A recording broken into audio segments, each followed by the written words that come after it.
Hello everyone. I would just like to share with you a little bit about George Stephenson, the father of railways. He started out life with his poor family and began working in a mine when he was 17. Because his family was so poor, he could not go to school and he remained illiterate until he paid for night school when he was a young adult. He was an ambitious and smart person who worked hard to improve his life, starting with a lowly position as an engineman. He then worked his way up to becoming a civil and mechanical engineer. After working for a while as an engineman, he moved on to become a brakeman at a different mining facility. It was some time after this that he had a stroke of luck. One of the engines was not working properly, and when he fixed it, the company was so impressed that they promoted him to the position of engine wright. It was here that he learned all about steam engines and the machines they powered. In 1815, Stephenson decided to try his hand at inventing.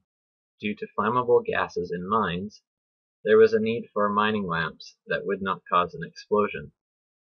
Unfortunately, he, along with another man, Davy, both came up with similar ideas, and Stephenson was accused of theft. This was mostly due to the fact that he did not have the formal education nor the background compared to Davy.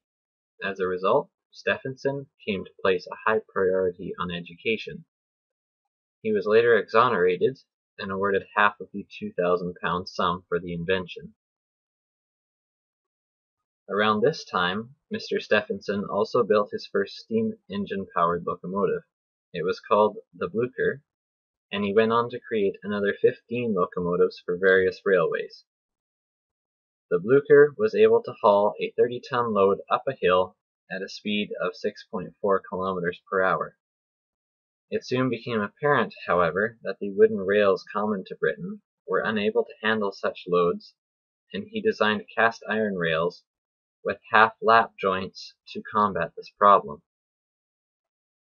In 1820, he was hired to build the Hetton Colliery Railway. This was the first railway to have no animal power. Instead, only locomotives were used when a downhill grade was not possible.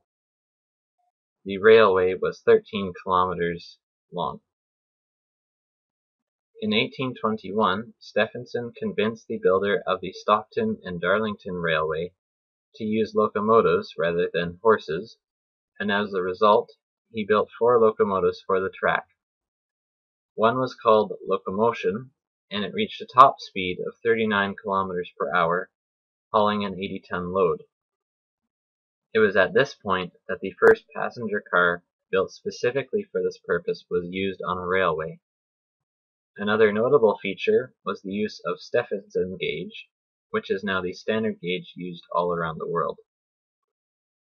Stephenson was also involved in making the Liverpool and Manchester Railway.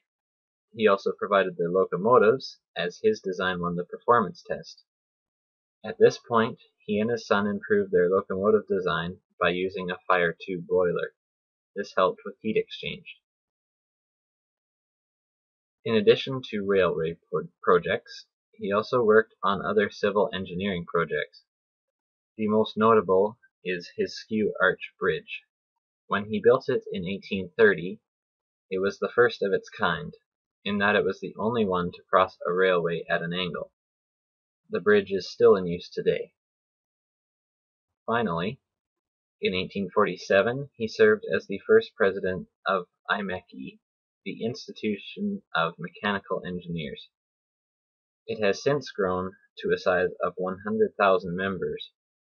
George Stephenson was instrumental in the founding of this organization. Mr. Stephenson was a very creative and ambitious man.